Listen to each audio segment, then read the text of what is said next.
चला आता आपण भाजी बनवायची प्रोसेस चालू करू. पहिले सर्वात प्रथम हे घेतला आपण जिरा. थोडासा हे जिरा टाकून द्यायचा. जिरा टाकल्यानंतर आपल्याला याच्यात टाकायचा आहे अद्रक लसूणचा पेस्ट. अद्रक लसूणचा पेस्ट घेतलेला आहे.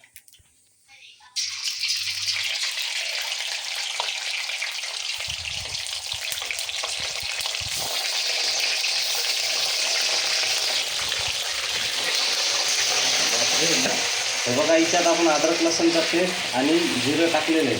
आता याच्यात टाकू आपण कांदा.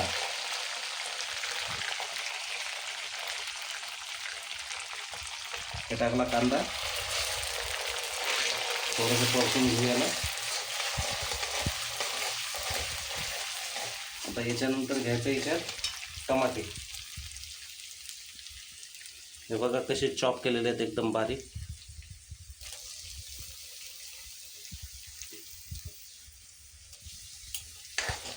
टमाटे टाकल्यानंतर एक गोष्ट लक्षात ठेवायची, जेव्हा पण आपण टमाटे टाकू त्याच्यानंतर मीठ टाकणं आवश्यक असते.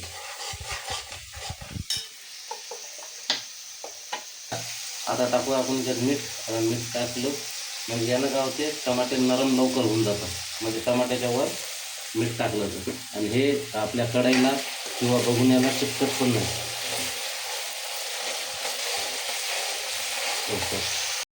आपला कांदा आणि टमाटे चांगल्यापैकी भाजलेले आहेत.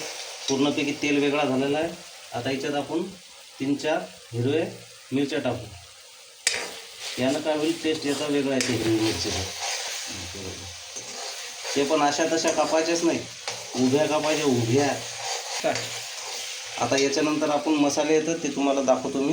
हे बघा, हा धनिया पावडर आहे, हा हळद आहे, ही लाल मिर्च आहे, हे आपला किचन एव्हरेस्टचा मसाला आहे, आणि हा आहे आमचा सिक्रेट मसाला. हा काऊन सिक्रेट आहे, कारण यातनी काय टाकलेलं आहे आम्हालाच माहीत नाही. हे आम्हाला आमच्या घरून आलेलं आहे, तर आम्ही भाजीत यूज करतो. आता हे सर्व मसाले आपण याच्यात टाकून देऊ. आता मस्तपैकी असं मिक्स करायचं आहे. मसाले तोपर्यंत भाजायचे तोपर्यंत सर्वात तेल वेगळा आणि मसाला वेगळा होत नाही तोपर्यंत. आम्ही लाल मिरची याच्यासाठी कमी टाकली की आपण हिरव्या मिरच्या उभ्या कापून टाकलेल्या आहेत, त्या कारणाने. आता बघा, आपल्या मसाल्यानं तेल सोडणं चालू केलेलं आहे.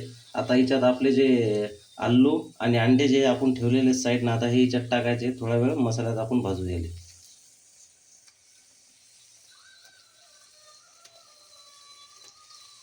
टाकलेलं आलू.